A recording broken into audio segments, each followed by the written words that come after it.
Jones and Trippy True Crime. Hey guys, welcome to Jonesin. Alright guys, so listen. I want us to go over what we know so far pertaining to Lindsay Clancy and the murder of her children. I mean, I know there's not a lot out right now, but I just want to do like a quick little recap and go over what we know for sure. This is going to be a tough recap, but just hang in with me. It's okay. If you need to step away and take a breath, step away and take a breath. Trigger warning for sensitive information, guys. Like, for real. Okay, so let's get on with it. On Wednesday, January the 25th at 6:10 p.m., Patrick Clancy made an urgent call to 911. Just 25 minutes prior to the 911 call, Patrick left the home he shared with his wife and children to grab the takeout dinner they had ordered earlier.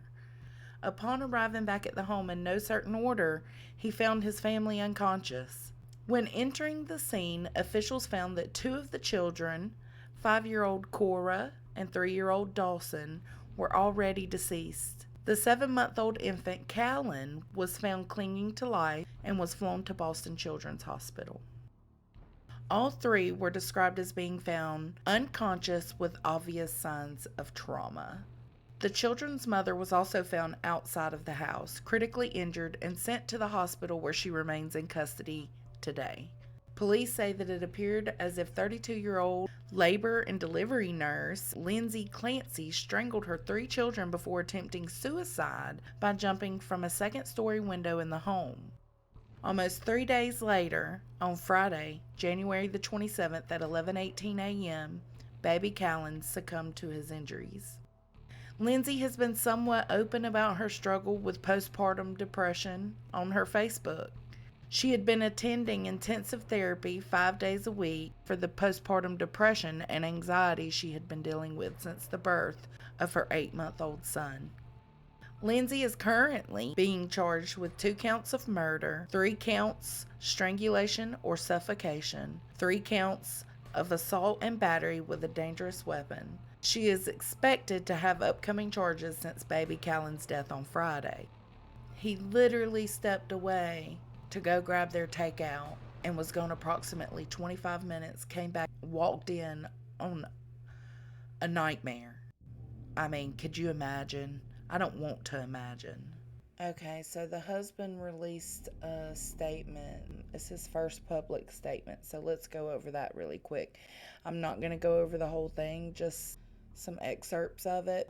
I'm going to attach the 3-page document to my community post. Alright, so let's read it.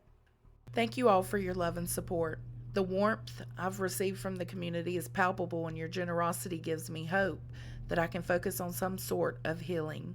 I've seen all of your messages and contributions, including some from people I haven't seen in over a decade, and many I've never met. I see and appreciate every one of you. A lot of people have said that they can't imagine, and they're right. There's absolutely nothing that can prepare you. The shock and pain is excruciating and relentless. I'm constantly reminded of them, and with the little sleep I get, I dream about them on repeat. Any parent knows it's impossible to understand how much you will love your kids until you have them. The same goes for understanding the devastation of losing them. Cora, Dawson, and Callan were the essence of my life, and I'm completely lost without them. I want to share some thoughts about Lindsay. She's recently been portrayed largely by people who have never met her and never knew who the real Lindsay was. Our marriage was wonderful and diametrically grew stronger as her condition rapidly worsened. I took as much pride in being her husband as I did in being a father, and felt persistently lucky to have her in my life. I still remember the very moment I first laid eyes on her, and can recall how overcome I was with the kind of love at first sight you only see in movies. It really didn't take long before I was certain I wanted to marry her. We said, "I love you" to each other multiple times daily, as if it were a reflex. We habitually started every morning with a passionate hug, yielding a sigh of relief like we had just received the perfect medicine. If too much time passed without a hug, she'd look at me and ask, "Did you forget?" We mutually understood the reality that people can have bad days, but we stuck to the rule that when one of us got lost, the other was always there to bring them home. Always. She loved being a nurse, but nothing matched her intense love for our kids and dedication to being a mother. It was all she ever wanted. Her passion taught me how to be a better father. I want to ask all of you that you find it deep within yourselves to forgive Lindsay, as I have. The real Lindsay was generously loving and caring towards everyone, me, our kids, family, friends, and her patients. The very fibers of her soul are loving. All I wish for her now is that she can somehow find peace. Cora, Dawson, and Callan, you gave me so much in your short time here. I don't know if the pain will ever go away, but I'll do my best to carry on in your honor. Dada loves you so much and will always remember you. So that's